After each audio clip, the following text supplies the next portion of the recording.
Rape एक दिन में नहीं होता, रेप की शुरुआत बचपन से ही हो जाती है। 100 में से 75 से 80 लड़कियां ऐसी, सेकंड वाइफ क्यों, सेकंड हस्बैंड क्यों नहीं। सेकंड वाइफ आप बहुत प्राउडली बोलते हैं, सेकंड मुझे ये महसूस ही नहीं कराया कि मैं बेटी हूँ, तो वो मेरे फादर हैं। इतनी दूर जाएंगी, कुछ हो गया तो फिर कौन ब्याहेगा।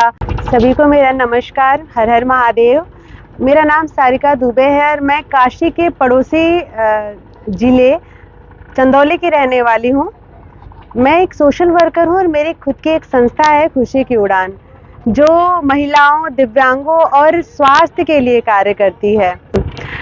बेसिकली अगर मैं दिव्यांगों के क्षेत्र में बात करूं तो दिव्यांगों के लिए मैंने आज से 4-5 वर्ष पूर्व कार्य करना शुरू किया था, जब मैंने देखा था कि एक ट्राईसाइकिल पे एक पति है जो ट्राईसाइकिल पे चल रहा है क्योंकि वो दिव्यांग थे, और उनकी पत्नी जो कि शरीर से स्वस्थ थी, और वो उन्हें छाता लेके सपोर्ट कर रही थी ताकि वो बारिश में ना भीगे, उन्हें धूप ना लगे। और मैं उस समय अपने ऑफिस के लिए जा रही थी और पता नहीं क्यों वो जो दृश्य था उसने मुझे थोड़ी देर के लिए वहीं रोक लिया। मैं थोड़ी देर तक वहीं रुक के सोचने लगी कि ये ईश्वर की अजीब विडंबना है ना कि दोनों चाह के भी साथ नहीं रह सकते। वो उसे सपोर्ट कर रही थी, वो ट्राईसाइकिल चला रहा था। उस समय मेरे दिमाग में एक आइडिया आया कि क्यों ना कुछ ऐसा किया जाए कि इस प्रॉब्लम को सॉल्व किया जाए। और फिर ऑफिस जाके मैंने उस प्रोजेक्ट पे काम करना शुरू किया। काम करते करते आइडियाज़ लिए, फिर सर से बात किया, अपनी टीम से बात किया, और एक नया इन्वेंशन हुआ जो हुडी के रूप में आया कि क्यों ना ट्राईसाइकिल पे एक ऐसा हुडी बनाया जाए जिससे कोई भी दिव्यांग भाई बहन आराम से, चाहे धूप हो, बारिश हो, सर्दी हो, वो आराम से अपने ट्राईसाइकिल में बैठ के हमारे आपकी तरह आम जीवन जी सकें। अगर बात महिलाओं की करें तो महिलाओं के चैलेंजेस पुरुषों के मुकाबले इतना ज़्यादा होता है, क्योंकि जो एक दिव्यांग पुरुष होता है वो ऑब्वियसली पुरुषों के लिए हम जानते हैं कि उनका जीवन, जो नॉर्मल भी पुरुष है तो वो कहीं भी जाकर टॉयलेट कर सकता है, कहीं भी खड़े होकर, उनकी जीवन हमसे कहीं ना कहीं थोड़ी कम मुश्किल होती है। लेकिन एक महिला के लिए, स्पेशली जब दिव्यांग हो, ऐसी बहुत सारी महिलाओं से जब मेरा मुलाकात हुआ, जब मैंने उनसे मिलना शुरू किया तो देखा कि उनकी लाइफ में इतनी ज़्यादा चैलेंजेस हैं जो बहुत ही ज़मीन पर रेंगते हुए, घिसटते हुए चलती हैं। और अगर उनके घर में टॉयलेट नहीं है या उन्हें ट्राईसाइकिल पे चढ़ाने उतारने के लिए 2-3 लोगों की आवश्यकता पड़ती, क्योंकि वो खुद से बैठ भी नहीं पाती। सोचिए उनके लिए कितना अच्छा है कि उन्हें बीच में बारिश की वजह से या ज़्यादा धूप लग रहा है तो उसके लिए उतरना नहीं पड़ेगा। वो तो वही जानते हैं कि उनके कितनी ब्लेसिंग्स हमें मिलती है। और कहीं ना कहीं सोसाइटी में लोग सपोर्ट के नाम पे, अब आप सोचिए कि जब हम नॉर्मल लड़की जब ऑटो में या बस में या गाड़ी में बैठती है तो लोग छेड़छाड़ देते हैं, तो जिस दिव्यांग महिला को वो उठाते होंगे तो कहाँ कहाँ हाथ लगाते हैं और क्या क्या चीज़ें उसे रोज फेस करना पड़ता था बाहर निकलने के लिए, जिसकी वजह से एक झिझक होता है बाहर निकलने में। लेकिन इस हुडी से कहीं ना कहीं ये चीज़ें पॉजिटिव वे में निकल आया कि हाँ। और ये जो हमारा प्रोजेक्ट है इसको हमने एक बहुत ही खूबसूरत सा नाम दिया, उड़ा दो जिंदगी। अगर मैं अपनी बात करूं तो मैं एक गांव से निकल के आती हूं, जैसा मैंने पहले ही बताया कि मेरा घर चंदौली में है और सिटी से 5-6 किलोमीटर दूर है। तो बचपन से ही चूँकि हम लोग जॉइंट फैमिली में रहते थे और हम 5 बहनें हैं, तो आप समझ सकते हैं कि जब लड़कियां ज़्यादा होती हैं तो लोगों को बड़ा टेंशन, मतलब लड़की पैदा, मतलब जिस दिन लड़की पैदा होती है सबसे पहले वो मतलब बच्चे को उसके पिता या उसके दादाजी या उसकी दादी ना गोद में भी नहीं उठाती हैं। उससे पहले उनके दिमाग में सिर्फ एक चीज़ कहीं ना कहीं क्लिक करता, अरे अब तो दहेज देना पड़ेगा, बेटी पैदा हो गई है। पता नहीं क्यों वो मानसिकता। और बच्चे, मतलब हम जब बच्चे ना, लड़कियां ठीक से चलना भी नहीं जानती हैं, उन्हें चीज़ों के बारे में समाज का एस भी नहीं पता होता है, तब से घर में दादी मम्मी उन्हें ताना देना शुरू कर देती हैं कि ऐसे सहूर से उठो, ढंग से बैठो, ढंग से बोलो, ससुराल जाके ऐसे ही करोगी। तो ऑब्वियसली हम 5 थे तो बहुत सारा ऐसा हमेशा सुनना पड़ता था कि जल्दी जल्दी शादी करना है, इन लोग का करना है, ये करना है, वो करना है, ज़्यादा नहीं पढ़ाना है, गांव से बाहर नहीं भेजना है, लोग अच्छे नहीं होते हैं, इतनी दूर जाएंगी, कुछ हो गया तो फिर कौन ब्याहेगा, कहाँ जाएंगी। और इसकी वजह से मैं आपको बता दूं कि हमारे गांव में 8th तक ही स्कूल था। फिर 9th 10th 11th 12th के लिए मुझे अपने गांव से बाहर मुगलसराय, जो अभी पंडित दीनदयाल उपाध्याय नगर है, वहां जाना होता था, जहां पे मेरे दादाजी एकदम अगेंस्ट थे कि इतनी दूर कैसे घर से जाएगी। मैं छुप छुप के जाती थी स्कूल, मतलब किसी दिन अगर वो सामने पड़ गए तो मैं जाती ही नहीं थी, मतलब। और ऐसा भी होता था कि मैं बहुत टाइम तक पिलर के पास छुप के खड़ी हूँ कि कब दादाजी हटेंगे और कब मैं स्कूल के लिए भागूंगी। लेकिन प्राउड मोमेंट ये है मेरे लिए कि मेरे पापा, जो मेरे, जिनको मैं कहती हूँ मेरे रियल हीरो, उन्होंने हमेशा मुझे साइलेंट सपोर्ट किया। अगर घर में किसी से मुझे, मैं ये पूरे कॉन्फिडेंस से और बहुत प्राउडली कह सकती हूँ कि घर में अगर किसी ने बेटी बेटे में भेद नहीं किया होगा, या मुझे ये महसूस ही नहीं कराया कि मैं बेटी हूँ, तो वो मेरे फादर हैं। मैं अपने गांव की पहली लड़की बनी जो गांव से स्कूटी लेके निकलती थी। लेकिन आप भी जानते हैं कि जब भी आप कोई भी काम करते हैं तो कुछ लोग आपके सपोर्टर्स होते हैं, कुछ लोग आपके हेटर्स होते हैं। तो बहुत से लोग पापा को कमेंट करते थे, ताने देते थे कि कहाँ लड़की को भेज रहे हैं, सयानी लड़की है, कुछ हो गया तो।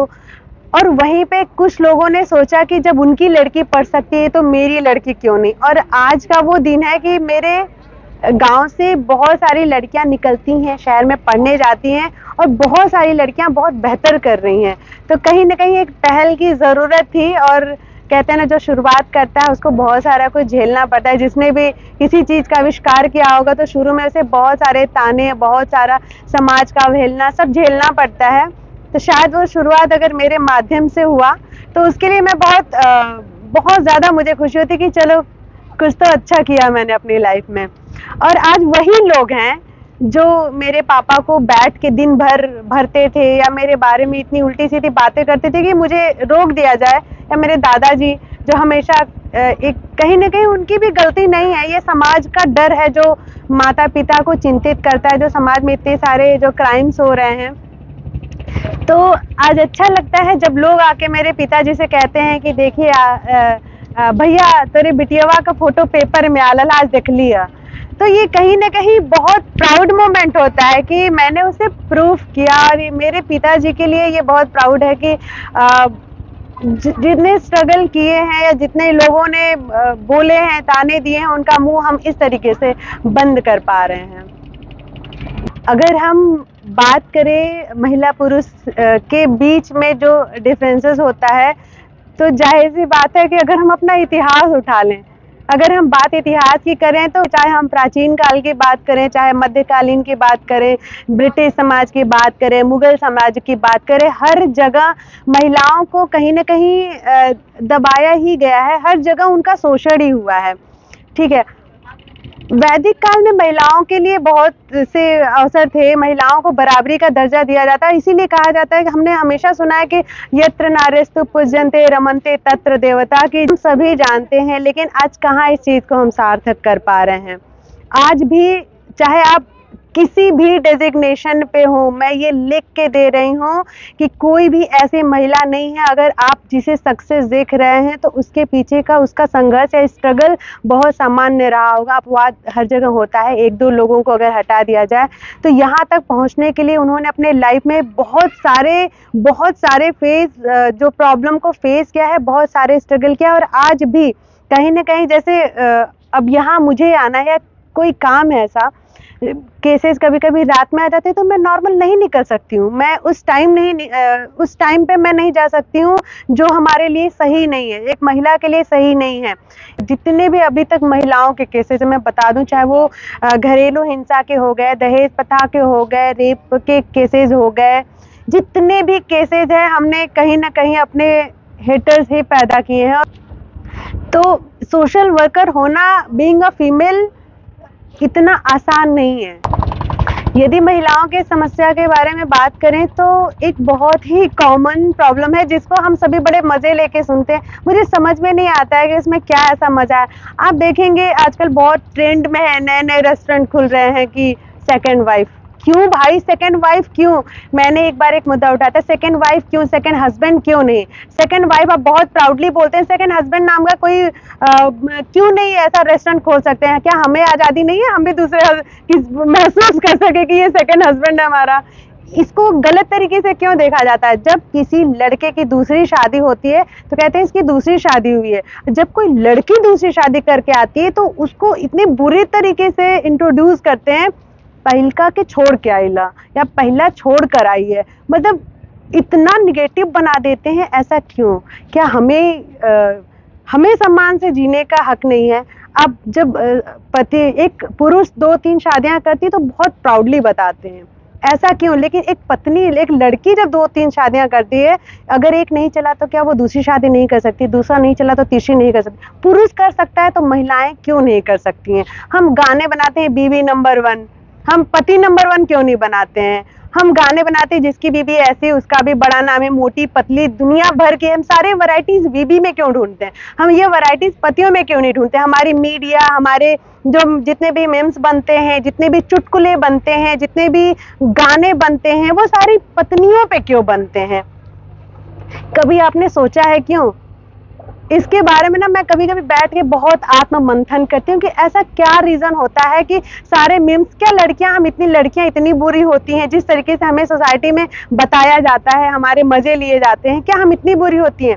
उसका 2 रीजन होता है। जब कोई पति बाहर से थक के आता है और पत्नी जब जाहिर सी बात है कि उसके पास आपके अलावा कोई नहीं है जिससे वो अपनी बात कह सके या जिससे वो अपनी प्रॉब्लम शेयर कर सके, तो जब वो अपनी बातें बताती है और आप उसे सही से रिस्पॉन्स नहीं करते हैं तो उसका वो चीज़ अग्रेशन में चला जाता है और आप उस समय चुप होके सुनते हैं और आप बहुत अच्छे बन जाते हैं। तो ये होता है पति बहुत शांत है।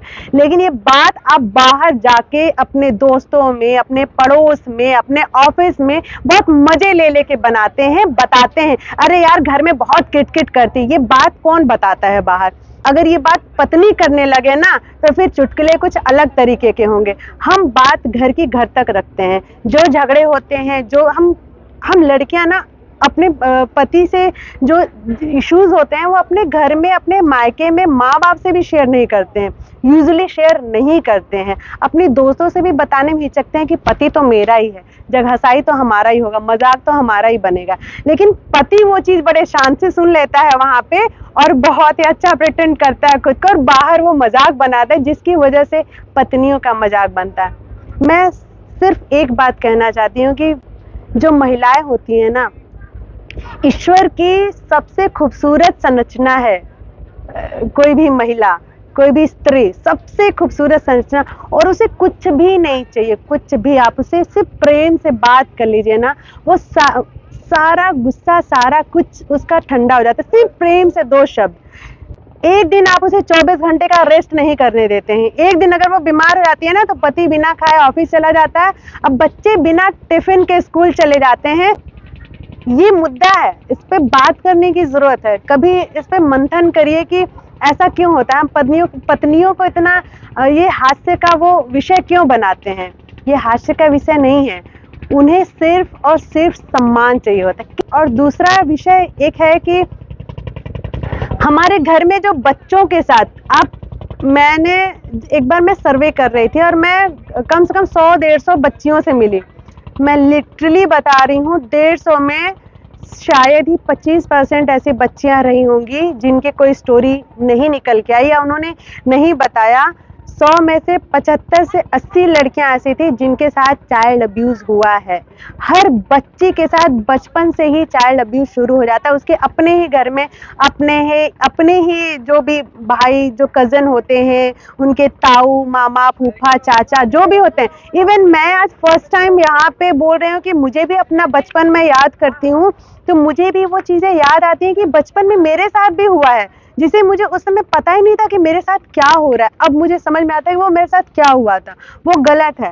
तो और वो चीजें जब बच्चियां अपने घर में बताती हैं ना तो हमारे घर में ही दादी, हमारी माँ और हमारी जो भी लोग होते हैं वो हमें दबाना शुरू करते हैं। हम लड़कियों को तैयार करना शुरू करते हैं कि ये तो छोटी बात है, और इसीलिए ये बात जाके आगे ना बहुत बड़ा विषय बन जाता है। तब रेप एक दिन में नहीं होता, रेप की शुरुआत बचपन से ही हो जाती है। कोई भी दुर्घटना जो घर में होता है, किसी लड़के के साथ होता है, वो आप उसे बोलने का स्वतंत्रता ही नहीं देते हैं कि वो अपने दिल की बात अपनी माँ से, अपने घर में अपनी बहन से, अपनी बुआ से कह सके। कोई लड़का अगर कहीं मिल के आता है तो कितनी आज़ादी से बोलता है ना कि मम्मा मैं ये गया था यहाँ, इनसे मिला, या मेरी एक दोस्त है। ये बात लड़की क्यों नहीं कह पाती है? क्योंकि आप उसको वैसे स्वीकार ही नहीं पाते हैं जैसे लड़के के। अगर कोई लड़का 10 लड़कियों से दोस्ती करे तो बहुत अच्छा है, कोई लड़की अगर 2-4 लड़कों से बात कर ले तो वो कैरेक्टरलेस हो जाती है। तो मैं एक बात आज अभी कहना चाहती हूँ कि एक स्त्री कभी चरित्रहीन नहीं हो सकती जब तक कि एक पुरुष चरित्रहीन ना हो जाए। अकेले वो चरित्रहीन नहीं होती है, ठीक है, बिना पुरुष के सपोर्ट के। तो महिलाओं की दुश्मन हम महिलाएं ही होती। हमें नीचा दिखाने वाली, हमें बार बार ये याद दिलाने वाली कि तुम लड़की हो, तुम लड़की हो, तुम ऐसे चलो, तुम वैसे चलो, तुम ऐसे बैठो, तुम हंस नहीं सकती, तुम ऐसे नहीं बैठ सकती, तुम लड़कों की तरह नहीं खा सकती, तुम लड़कों जैसे जोर से नहीं हंस सकती, तुम लड़कों की तरह 10 लोगों के बीच में खड़ी नहीं हो सकती। ये हमें हमेशा घर की दादी मम्मी ही बताती है। उन्होंने हमें शुरू से ये बार बार बताया कि तुम लड़की हो। लड़की बताने वाली हमारे घर की लड़कियां ही होती हैं। जागने की जरूरत है उन्हें, जागने की जरूरत है हम महिलाओं को। हमें सपोर्ट की जरूरत है हमसे। हम अगर एक दूसरे को सपोर्ट करेंगे तो ऑब्वियसली पुरुष समाज को तो सिर्फ मतलब उन्हें सब जाहिर सी बात है, अगर वो भी इतने भी बुरे नहीं होते, हृदय उनका भी बहुत अच्छा होता है, वो भी बहुत अच्छे से महिलाओं को सपोर्ट करते हैं, मुद्दा उठाते हैं। आज अगर मैं जिनके साथ मैं आज ये बात कर रही हूँ, वो मेरे साथ जो टीम है ना, और मैं बहुत प्राउडली ये बोल सकती हूँ, फील भी कर रही हूँ कि वो सारे मेल हैं और वो इस टॉपिक को लेकर आए हैं और इस टॉपिक पे मुझसे बात करें। तो कहीं ना कहीं समाज में ये जो विषय है उस पर उन्होंने सोचा होगा कि बात करने की जरूरत है। हम महिलाओं को सोचना पड़ेगा हमारे बारे में, हमारे साथ क्या हो रहा है, क्या गलत हो रहा है, ये हम महिलाओं को सोचना पड़ेगा। महिलाओं को सोचना पड़ेगा क्योंकि रख याद कि क्या तेरी हस्ती है और तुझ में दुर्गा और काली भी बसती है।